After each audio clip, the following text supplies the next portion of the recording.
다시 오실 때까지 나는 이 길을 가리라.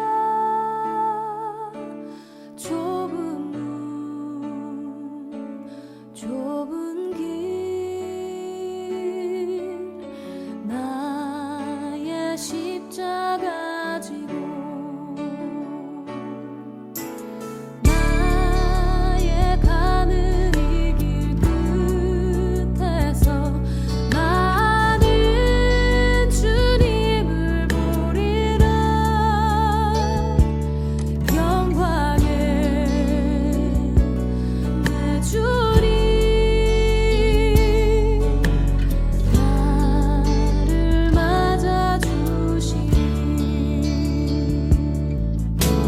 주님 다시 오실 때까지 나는 일어나 달려가리라. 주의 영광 온 땅 덮을 때 나는 일어나 노래하리. 내 사모하는 주님 온 세상 구주시라. 내 사모하는 주님 영광의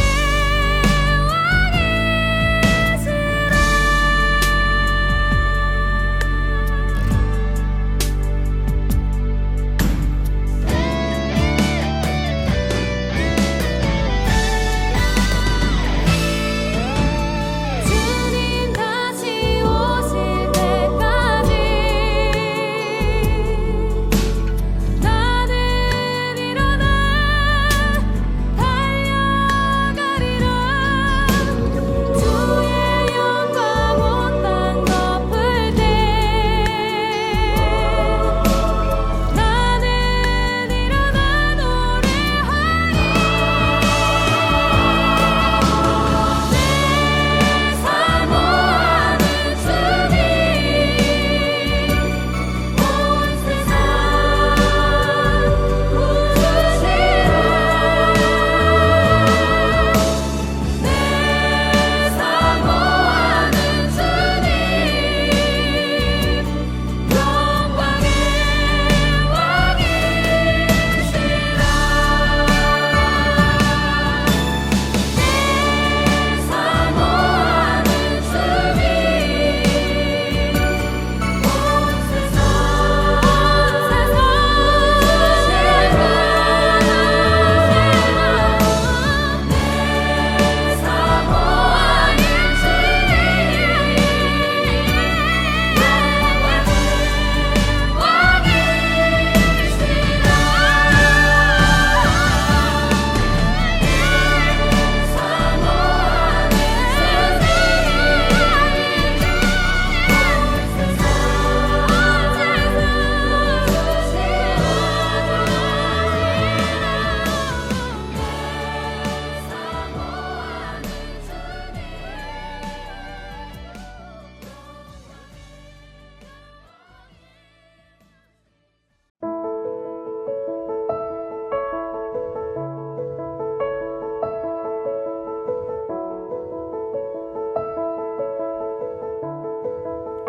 그들이 이 말씀을 듣고 있을 때에 비유를 더하여 말씀하시니 이는 자기가 예루살렘에 가까이 오셨고 그들은 하나님의 나라가 당장에 나타날 줄로 생각함이더라.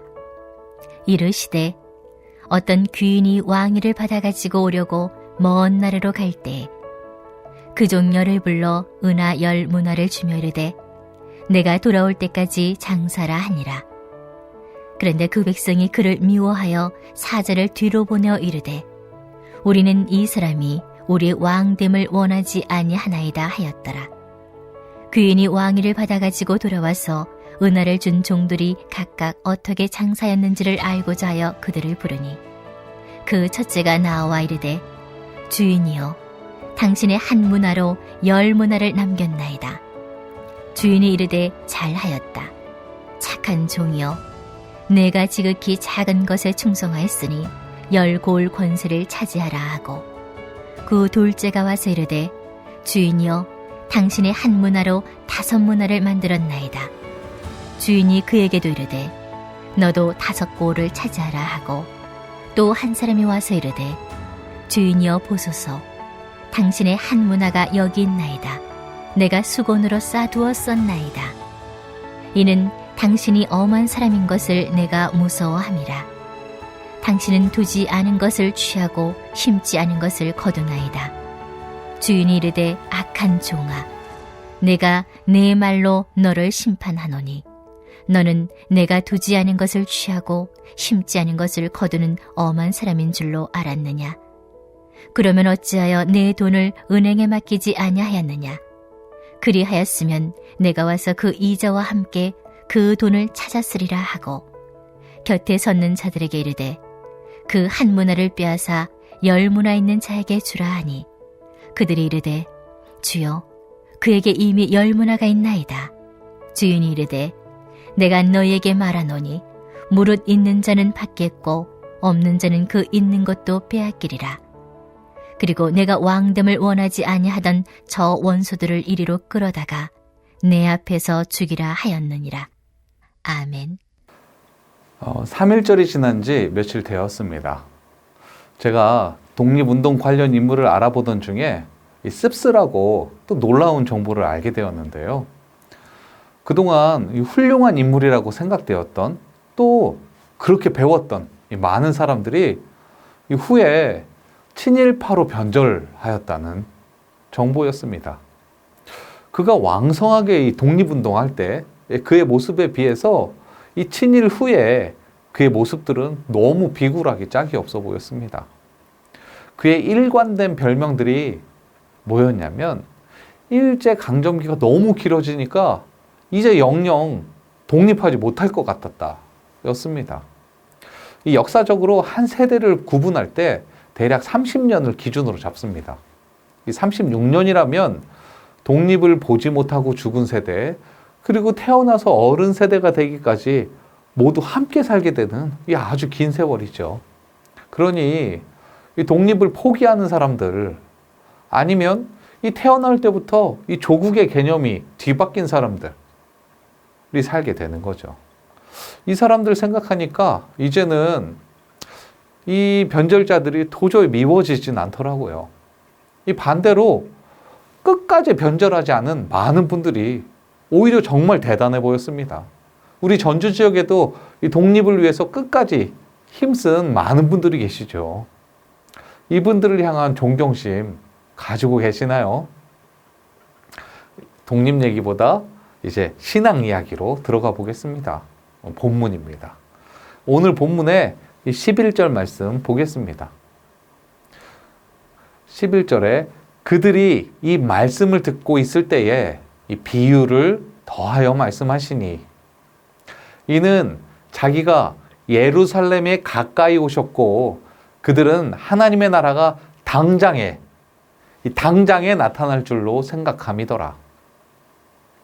수많은 이적과 기사를 행하시고요, 또 엄청난 인기 얻으시면서 점점 다가갑니다. 어디로요? 네, 예루살렘입니다. 이 당시의 전쟁의 양상이 주로 이 수도를 점령하면 최종적인 승리를 하는 것으로 인식되었습니다. 왜냐하면 이 국가의 대부분의 기반이 이 수도에 집중되어 있기 때문이죠. 예루살렘으로 향하고 있다는 것은 마치 이 최후의 승리가 눈앞에 보이는 것 같습니다. 예수님을 따르는 제자들, 이 회중들, 얼마나 들떠 있었을까요? 이를 염려한 예수님이, 그 예수님의 마음이 바로 11절에 표현된 것입니다. 하나님의 나라가 당장에 나타날 줄로 생각함이더라. 오늘 본문의 예화, 이 문화의 비유는 이런 목적을 가지고 탄생합니다. 여기서 주의해야 할 것이 하나 있는데요. 이 중들이 받은 이 문화의 개수에 집중하는 거죠. 종들이 받은 문화의 개수에 집중하는 거죠. 그러면 오해하기 딱 13입니다. 미리 말씀드리는데 오늘 예화의 요지가 이 종들이 받은 개수나 이 성실함에 대한 이야기가 아니에요. 하나님의 나라가 당장에 나타나지 않는다는 것입니다. 이 관점을 가지고 우리 예화를 살펴보겠습니다. 한 귀인이 왕위를 받으러 떠납니다. 여기에 한 가지 조건이 하나 나오는데요. 바로 먼 나라로 갈세. 이 왕은 또 종 10명을 불러서요. 이 신문화, 열문화를 맡깁니다. 그리고 이 돈을 사용해서 장사를 하라고 명령을 하죠. 이 한문화가 100일치 정도 품삯 되니까 이 왕이 될 귀인이라고 생각해 보면 그렇게 큰 돈은 아닐 수 있습니다. 전 재산이 아니란 뜻이죠. 그런데 왜 이 돈을 맡겼을까요? 이 힌트가 될 만한 흥미로운 이야기가 바로 뒤에 이어서 나옵니다. 이 14절에 보시면 그런데 그 백성이 그를 미워하여 사자를 뒤로 보내어 이르되 우리는 이 사람이 우리의 왕됨을 원치 아니하나이다 하였더라. 이 귀인이 다스릴 땅, 이곳 백성이 이 귀인을 미워한다는 정보가 있습니다. 심지어 이 백성들은 미워하는 것으로 끝나지 않습니다. 사자를 뒤로 보내어 이르되 얼마나 싫으면요. 이 귀인이 왕위를 받으러 가는 길에 서둘러서 반대 의견 낸 사자를 같이 보냅니다. 이 적극적으로 이 부정적인 의견을 피력하는 거죠. 시간이 얼마나 흘렀을까요? 이 백성들의 바람과는 달리 이 귀인은 왕위를 받아가지고 돌아옵니다. 15절에요. 귀인이 왕위를 받아가지고 돌아와서 와 큰일 났다. 아마 반대파들은 난리가 났을 겁니다. 이 귀인이 돌아와서 바로 한 일이 무엇인 줄 아세요? 네, 바로 이어지는 말씀입니다. 우리 15절 후반에 은화를 준 종들이 각각 어떻게 장사하였는지 알고자 하여 그들을 부르니. 자, 이제 왜 귀인이 은화를 맡겼는지 감이 오시나요? 왕이 될 만한 귀인으로 여기자면 이들에게 맡긴 재산은 극히 일부분일 수도 있습니다. 주인이 보고 싶었던 것은 자신에 대한, 왕에 대한 충성심이었죠. 16절에요. 그 첫째가 나와 이르되 주인이여 당신이 한 문화로 10문화를 남겼나이다. 여기서 잘 살펴보아야 하는 단어가 있는데요. 한 문화, 10문화. 이거 아니고요. 바로 남겼나이다입니다.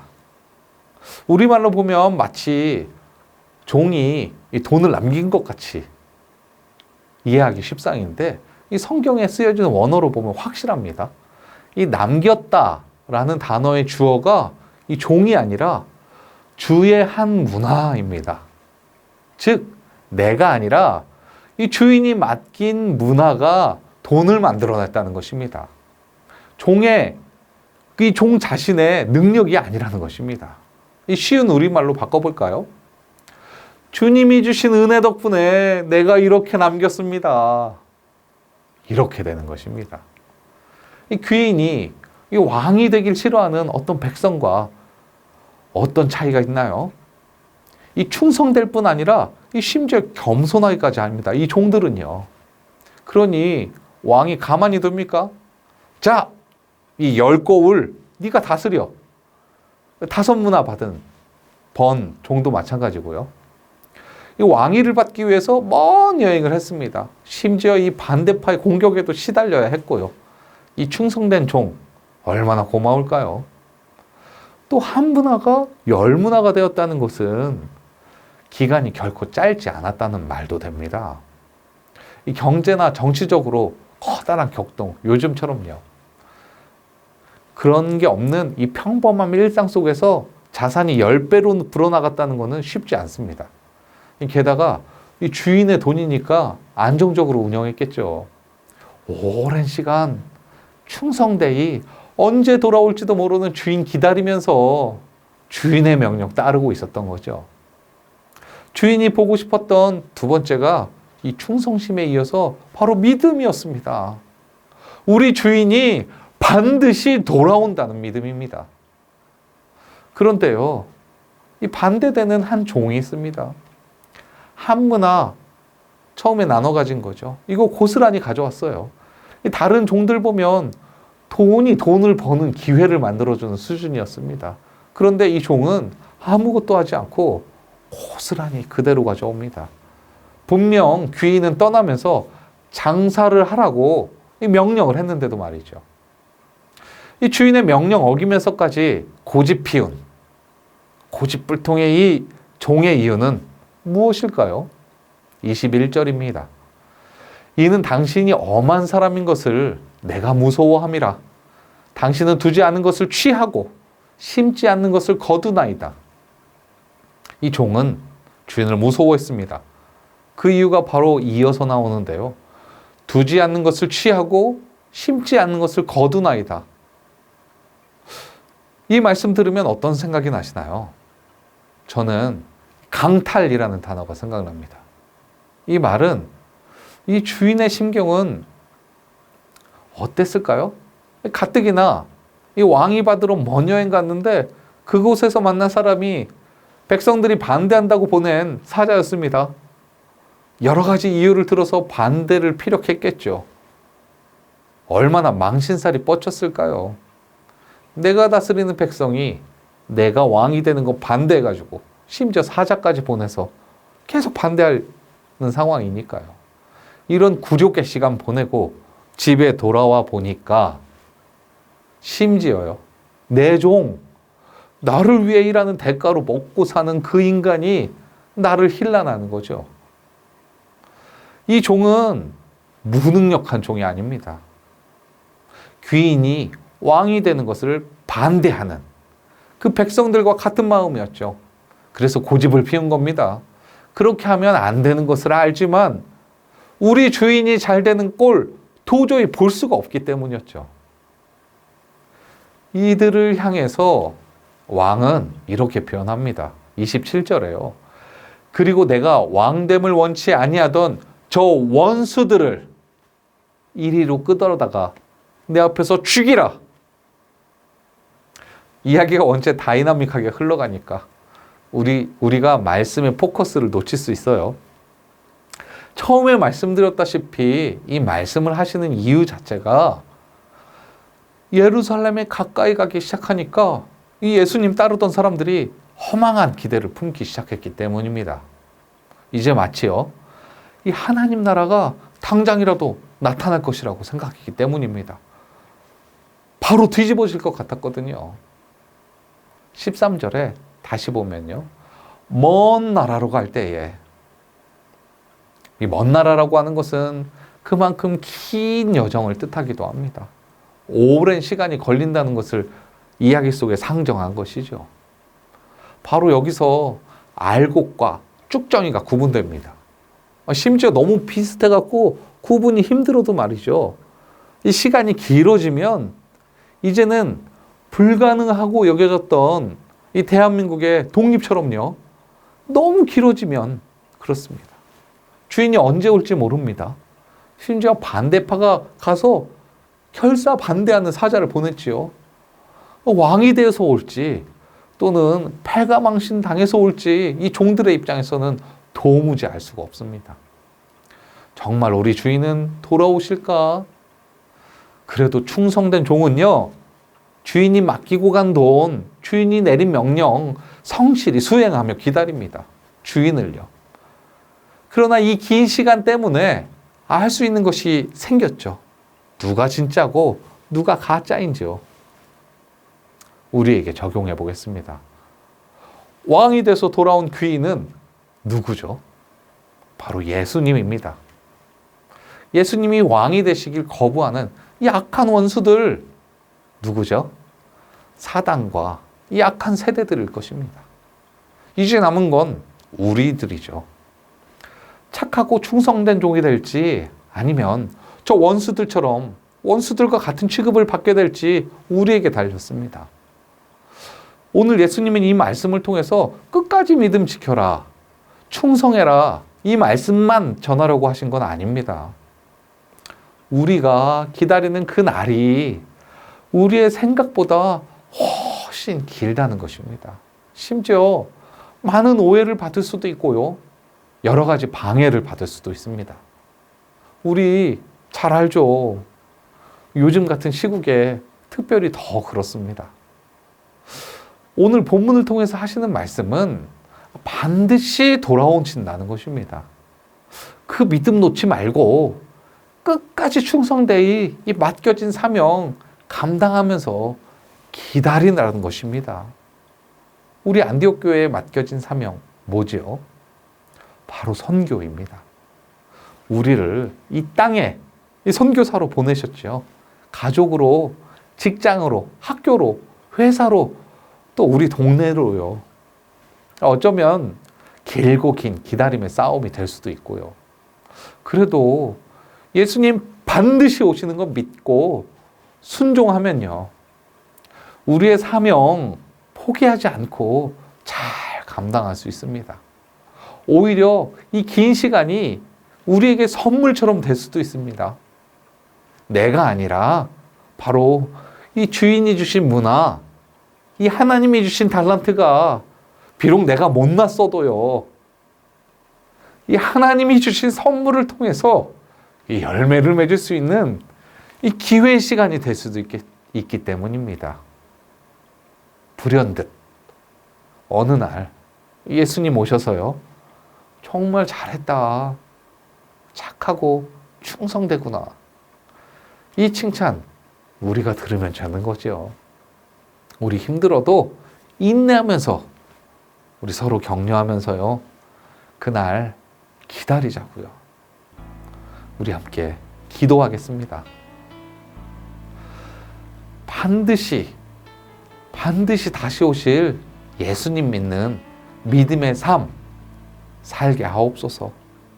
두 번째는요, 예수님의 제자로 이 땅에 보냄받은 또한 선교사로 사명을 잘 감당하는 우리 믿음의 삶 살게 하옵소서.